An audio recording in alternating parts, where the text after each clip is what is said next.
Hey guys, and welcome once again back to the Hillside Garden. Today, let's talk about conditioning hay bales. So, one of my previous videos, probably back in December, maybe January, I had three, I won't say three, maybe four hay bales, three I think. And I have them back here on my back patio where it's next to this rock wall right here. It's out of the way. It's a kind of a dark, shady area where I've let these hay bales just kind of sit. Now, I know a lot of people say you don't want to put hay bales into your garden because it has weed seeds and things like that, which is true. So while I was conditioning these things, the side that was facing up was sprouted totally with grass, hay seeds coming up everywhere. So all I would do is I would rotate the bale so that that side was, 90 degrees. So that next side was exposed. That side would grow. I would flip it again, until it got to the point that it started breaking down. So I was able to actually break the bales apart. Now they're in about this condition here, where you can see they're not really broken down per se, but they are wet, damp, and they're falling apart. Some spots are a little bit darker than others, but there you go. So I'd say about 90% of the weed seeds in here have already germinated. And while I was sifting this a little bit ago, if you look down in here, there's one right there.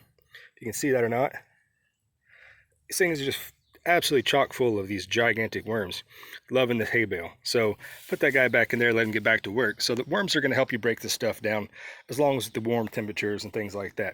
So talk about some reasons why you should maybe consider finding an area that you can let some old hay bales just kind of compost down or condition, however you want to call it.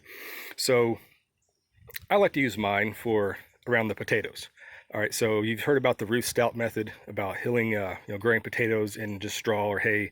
I'm sure you've read about that, heard about that, but if you haven't, look that up, and I'm going to demonstrate to you how I do that with my hay here in a little bit. But yeah, so it's a organic fertilizer. It's going to break down. It's going to be a source of carbon. If you tend to add this to a compost pile, it's going to be a composted carbon material, which would be beneficial. You saw where I showed you the worms that were in there. So what I'm going to do is, just as time goes on, get you a bucket or a container like this. I'm going to fill this up with some hay. We'll take it up to the garden and show you how I mulch around my potatoes and talk about some more benefits of straw or hay in the garden.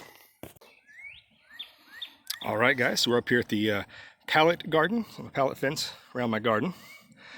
These are my potatoes. These are red gold. Planted just over a month ago, and they're about, 4 to 5 inches out of the ground. So now is about the perfect time to add the first application of my broken down hay bales.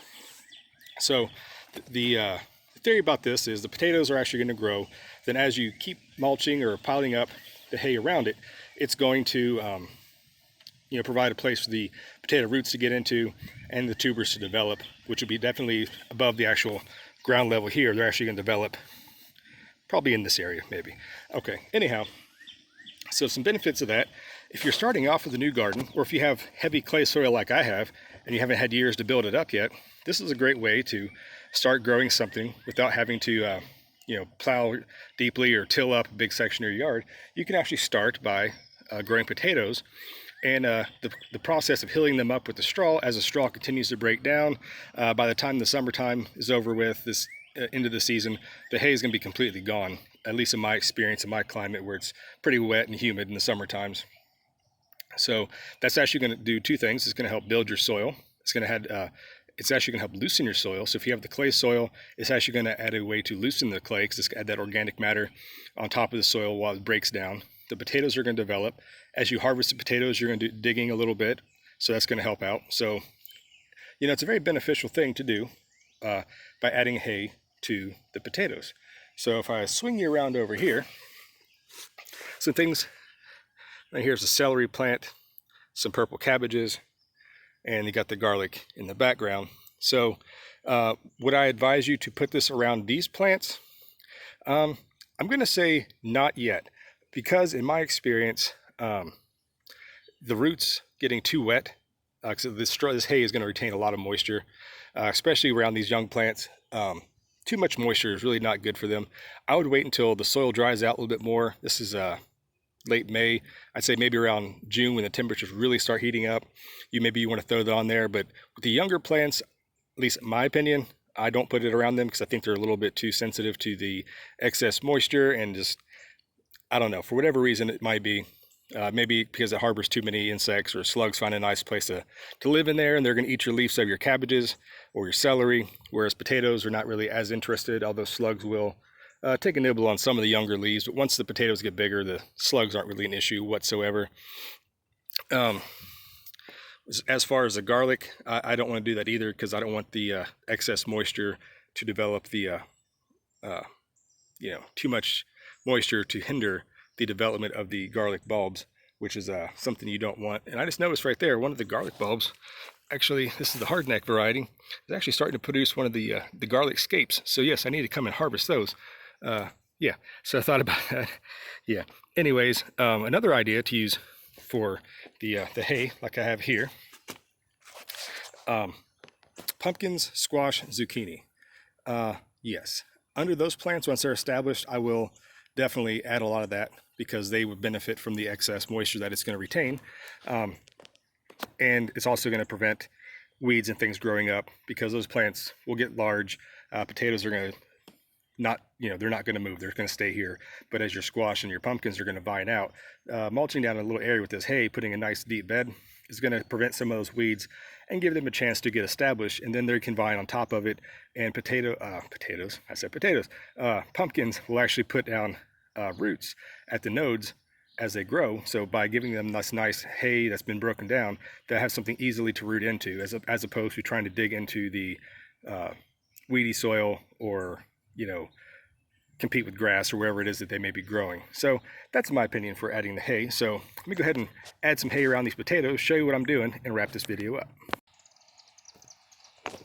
All right, guys, so there you go. I might actually need to go get a little bit more of the hay for this, but like I said, when you mulch your potatoes like this, you really want to get right up to the plant base and keep it all tucked in nice and good.